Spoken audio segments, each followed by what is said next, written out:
10টা গ্রাম নিয়ে আমরা সমন্বিতভাবে শ্রী শ্রী ভুবনেশ্বর সাধু ঠাকুরের 151তম আবির্ভাব তিথি আমরা পালন করতে যাচ্ছি।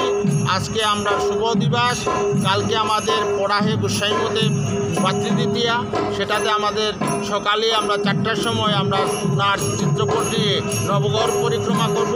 তারপরে শ্রীমদ্ ভগবত গীতা পাঠ হবে।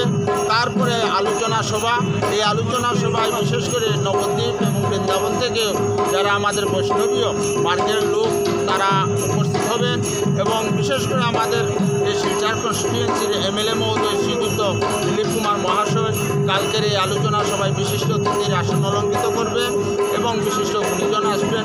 এবং তাছাড়াও আমরা এবার কোভিডের প্রোটোকল মেনে আমরা করতে যাচ্ছি, সুতরাং যে নমুনার হওয়ার কথা ছিল সে নমুনার হয়নি।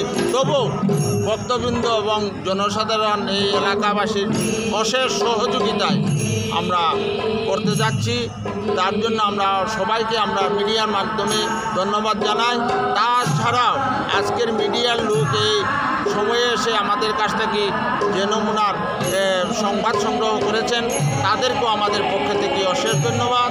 এবং আমরা এই কোভিড মহামারীর জন্য আজকের এই বৈষ্ণবীয় মার্গের পক্ষ থেকে আমরা ভগবান শ্রী গোবিন্দের নিকট আমরা প্রার্থনা জানাই সমগ্র অসম তথা ভারতবর্ষ তথা এই সমগ্র বিশ্বের এই মহামারী থেকে রক্ষা করা হোক, সেটাই আমরা আজকের দিনে আমরা প্রার্থনা করি। ধন্যবাদ।